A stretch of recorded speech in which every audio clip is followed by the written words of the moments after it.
Hi, my name is Julio Rivera. I'm an activist, journalist, adventurer, veteran, television presenter, and businessman. I've covered many of the major historical events going on around the world over the past several years, and after watching regime changes, conflict, and historic elections globally, I've come to the conclusion that the most underreported crisis in the world today can be defined in only one word: malware. That's why I've decided to dedicate my time to educating people everywhere and exposing the dangers that exist on the devices that we've become tethered to and depend on for so many reasons in our day-to-day life. Welcome to This Week in Malware.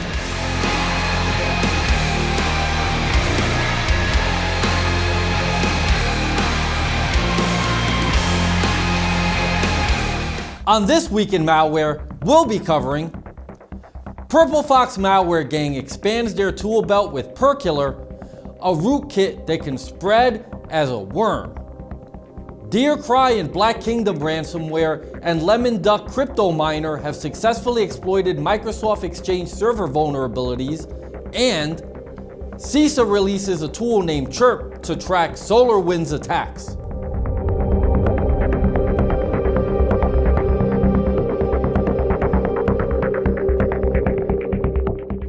Outdated Microsoft server products are now facing a threat from brute force attacks targeted at server message blocks, or SMBs, conducted by the Purple Fox Malware Gang and their malware of choice, Perkiler. SMB is a file sharing protocol that makes it possible for Windows systems connected to the same network or domain to share files. Purple Fox first hit the scene in 2018 and until recently required victim cooperation or a third-party tool to infect Windows devices. Recent changes, however, have seen the gang add new functionality that allows them to infect victims via brute force attacks. Purple Fox has been making headlines recently as cybercriminals have added worm-like capabilities to their toolkit. They have been actively abusing SMBs via brute force attacks to infect systems. This method has been used successfully before, and 2017's infamous WannaCry ransomware attack also included functionality that targeted SMB vulnerabilities. Perkiler also possesses a rootkit component that is used to mask malicious components' existence and allows hackers to hide malware on the victim's computer, making it harder to detect and remove. Analyzing Purple Fox Perkiler attacks. Purple Fox Worm's payload begins to execute after the victim's system is compromised via a vulnerable and exposed service, like the previously mentioned SMB. Notably, Purple Fox is also known to leverage phishing campaigns, sending the malware payload via email. After the worm has infected the victim's computer, a new service is created to establish persistence and execute a command that can iterate through a list of URLs that include the MSI Windows installer package for the installation of Purple Fox on a compromised machine. The MSI installer launches by impersonating a Windows update package that contains Chinese text, which translates to Windows Update and additional random letters. These letters are unique for every MSI installer.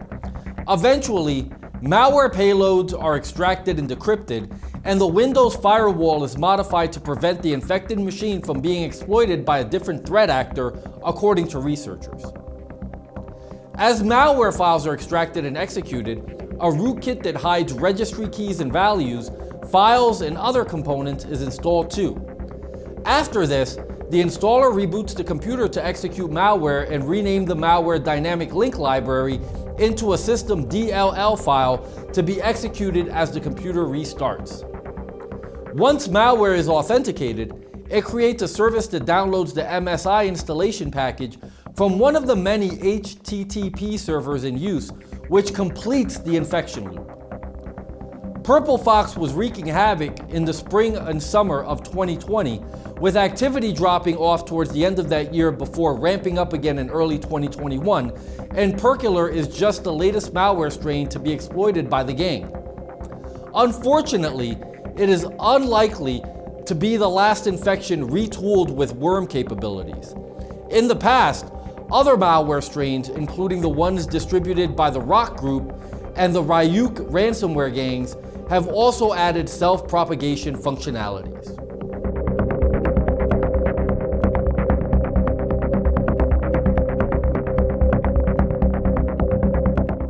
Without a doubt, Microsoft Exchange server attacks have been one of the biggest cybersecurity stories to break out this year thus far.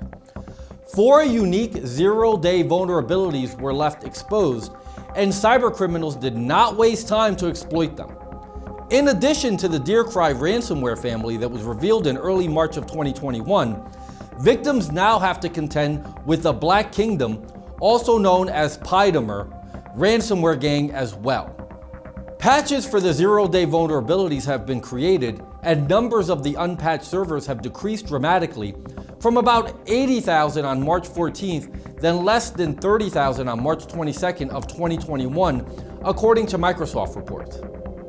According to a tweet from the Microsoft Security Response Center addressing the Exchange server patches, our work continues, but we are seeing strong momentum for on-premises Exchange server updates.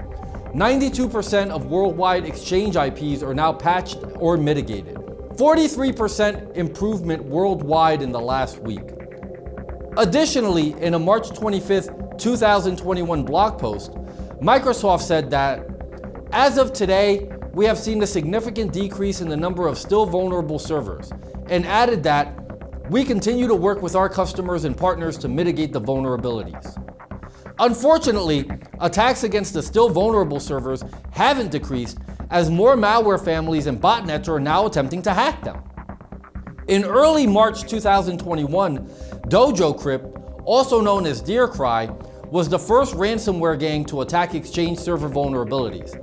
But in the time since the news broke out about these unpatched servers, a new threat has emerged in the form of the Black Kingdom ransomware family.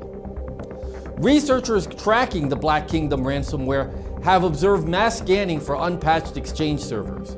The attackers are believed to be targeting publicly exposed vulnerabilities, including unpatched versions of Pulse-Safe VPN. And according to Microsoft, Black Kingdom operators started later than some other attackers, with many compromises occurring between March 18 and March 20, a window when fewer unpatched systems were available. The Black Kingdom web shells were found on around 1,500 systems, but luckily, ransomware wasn't installed on any of them. Microsoft believes the group is likely to try to monetize unauthorized access in a different way. Surprisingly, on systems where the ransomware was installed, the attackers leveraged a non-encryption extortion technique, meaning that a ransom note was introduced, but no files were encrypted. Microsoft warns that if victims find a note, they should take it seriously, as that is evidence that the attackers had complete access to networks and may have exfiltrated data. The Lemon Duck cryptocurrency botnet joins the party. In addition to the DearCry and Black Kingdom hacking groups, the Lemon Duck cryptocurrency botnet, which uses a fileless and web shell-less choice of direct PowerShell commands in their attacks, has also joined the Microsoft Exchange server attack party. Lemon Duck operators have been observed attacking multiple Exchange servers, and it seems that, more recently, they have been using the infection more as a malware loader rather than just a Cryptominer. Attacks targeted at unpatched Exchange servers are unlikely to cease anytime soon, and criminal outfits may continue to threaten victimized servers even after patches are installed. In other words, don't expect the news regarding Microsoft Exchange server vulnerabilities to dwindle.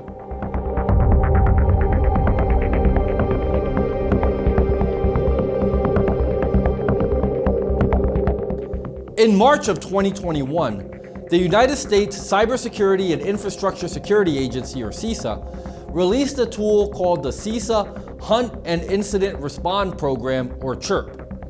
CHIRP is a Python-based forensics collection tool created to detect malicious activity associated with the widely reported and devastating SolarWinds hacking attacks on enterprise Windows environments. In their announcement, CISA describes CHIRP as a free utility that can detect signs of APT compromise within an on-premises environment. The tool looks for IOCs, or indicators of compromise, associated with malicious activity related to the SolarWinds attacks against organizations including government agencies, critical infrastructure, and private companies. CHIRP was built to search for compromises related to the SolarWinds Orion software, the network monitoring software that cybercriminals penetrated to distribute the Sunburst and Sunspot Trojans. CISA has previously released another detection tool earlier called Sparrow. Sparrow is a PowerShell-based tool developed to scan for compromises in the Microsoft environment. While there are similarities between CHIRP and Sparrow, CHIRP is seen as a complement to Sparrow that scans on-premises systems for similar activity. What does CHIRP do? The CHIRP tool operates as a command line executable with the ability to scan for anomalies within on-premises environments. It examines Windows event logs for any artifacts connected to AA20-352A and AA21-008A alert and searches the Windows registry for signs of compromise. The first alert relates to the compromise of SolarWinds Orion products affecting US government agencies, infrastructure entities, or private network organizations. The second alert relates to the compromise of Microsoft 365/Azure environments.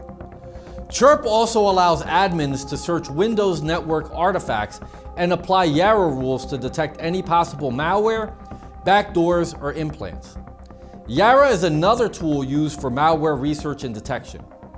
Since CHIRP is a license-free tool, skilled developers can borrow the source code and make further improvements. What does CHIRP detect? According to the Cybersecurity and Infrastructure Security Agency, CHIRP can be used to detect the presence of malware identified by security researchers as teardrop and raindrop, credential dumping certificate pools, certain persistence mechanisms identified as associated with this campaign, system, network, and M365 enumeration, and known observable indicators of lateral movement. With that kind of detection capability, the CHIRP tool is a utility that all entities using SolarWinds Orion software will need. You know, as I think about the dangers that exist online, not unlike the subjects we learned about in this video, I know I feel a lot better having an anti-malware program like SpyHunter installed in my PC, providing me the protection I need against malware, and I think you should too.